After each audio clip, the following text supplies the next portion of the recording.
Hey, this is Yoshi. This is another care collab, and I think it's for some people it will be an update, but for me this is gonna be a first time joiner, so um, it's gonna be interesting. And then as usual, this is a care collab, so I will tell you. I live in Lake Stevens, Washington State. It's in the Pacific Northwest in the United States, Zone B. Yeah, it's kind of funny. As you can see, the bloom's supposed to last better than this. This right in the middle one, this is in a good shape, but the other one's burnt because of the heat wave we had. It went up to 108 or something out there. Anyways, we don't have that much of a heat usually. I mean, it's what, July 6th when I'm taping this, and this greenhouse is a 65 degree. So imagine that. We don't get hot that often, so this is unusual to me. So I cannot blame the blooms to get burnt a little bit. But anyways, yeah, I am going to list up all those care collaborators here, so that you know who will be the other participant. Like I said, or did I say that? I don't remember, but this is a first time joining. This is like a second update or something like that. And I informed Nina that mine is actually in bloom, so that's why we're doing this update. So Chrisnetia, it's I'll show you the tag. It's a Chrisnetia cross Neophynetia. So Chrisnetia vietnamica, which I have, and the Neostylus. No, I'm sorry, Neophynetia, which I have a lot of Neophynetia hybrids, but I don't have originals, like real species. Oddly enough, I should have one, but I don't. But those are the ones that is in it.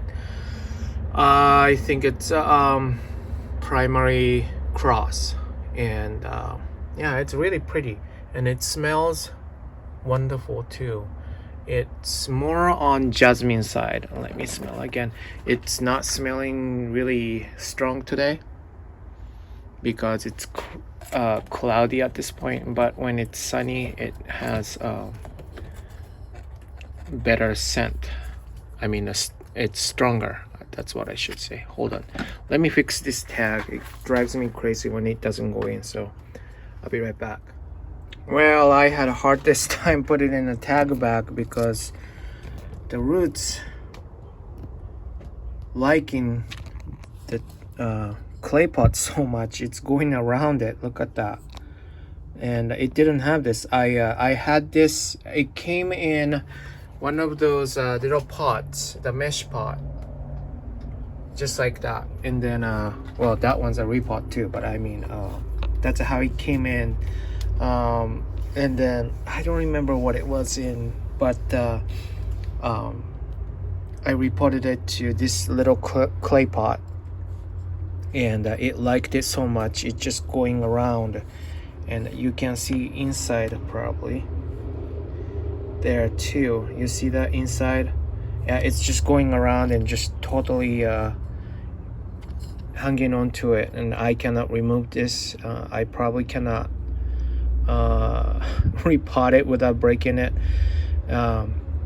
Knowing that would happen, it has less organic media, mostly growstone and lava rock and charcoal in it. But yeah, it likes it so much. I water it almost every day, just like other Vandas. Maybe, you know, I probably wouldn't water today because it's kind of colder morning. Supposedly it gets warmer and sunny though, so then I probably might mist whole greenhouse.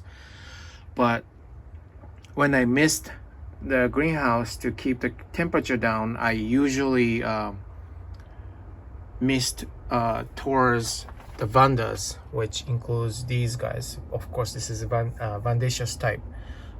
So yeah, that's how it gets water when I'm misting. And then of course, on a hot and sunny morning, I usually just water them. And when I have time, I put the fertilizer and then spray through. I am firm believer of weekly, not weekly, but weekly often, I should say, not weekly. I usually put about 100 to 150 parts per million worth of fertilizer in my rainwater, which has like 7 or 8 parts per million. And so about 110 to 120 will be whatever the fertilizer I grab. I have 40 10 10, I have 20 20 20, I have something like that. And then first I put CalMag in the water, and then probably about 20 to 40. I'm pretty about, I don't really do precise numbers. Then put the general orchid fertilizer in it, and that's how I fertilize it. I spray them. It's a greenhouse, so I don't have to pick up one by one. I just can just spray down, and I don't really care about water going down because I live in a rainy city. I have really plenty of rain water available 24/7 pretty much. Anyways, so that's how I fertilize them. I didn't really particularly give it winter rest or anything. I just water it when it needed in the winter time. So obviously less water, less fertilizer, because you water less often. So that's like that. So temperature in the winter time, I try to keep it lowest of 55, and that's it. I don't care about the highest because I cannot keep it warm that much anyways. I had to have 2 heaters on, and one circuit broke because of that, but now it's fixed and I don't need 2 heaters. Good thing. But yeah, anyways, summertime, whatever the greenhouse has, that's what it has. I try to keep it down. Obviously, I have like 3 fans right now, especially after the heat wave.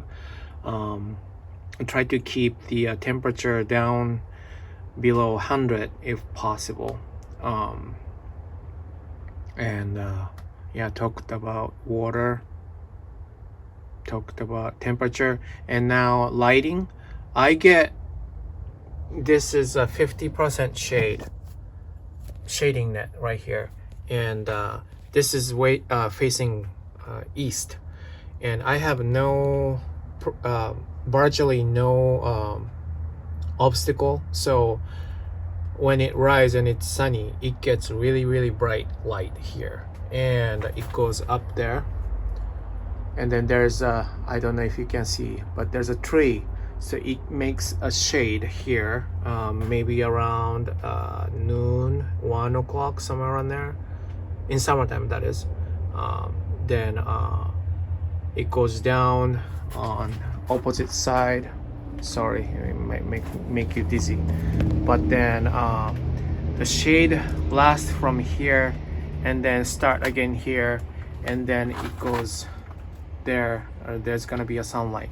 So around here is actually get a lot of light. Probably the most light would be around this spot, so that's where I keep them.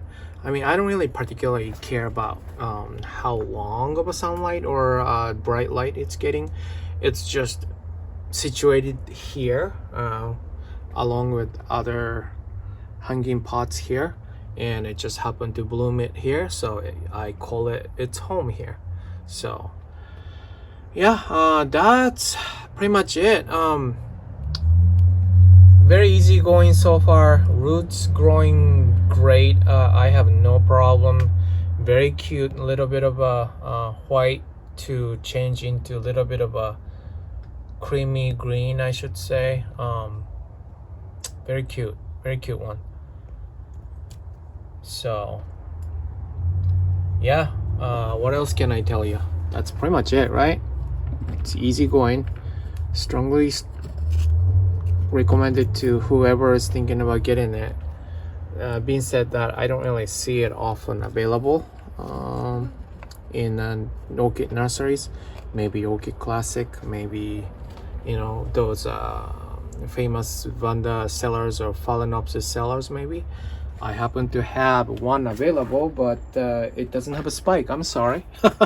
But yeah, there it is available. But yeah, I mean, if you think about it, this is blooming size. This is small Vandaceous plant.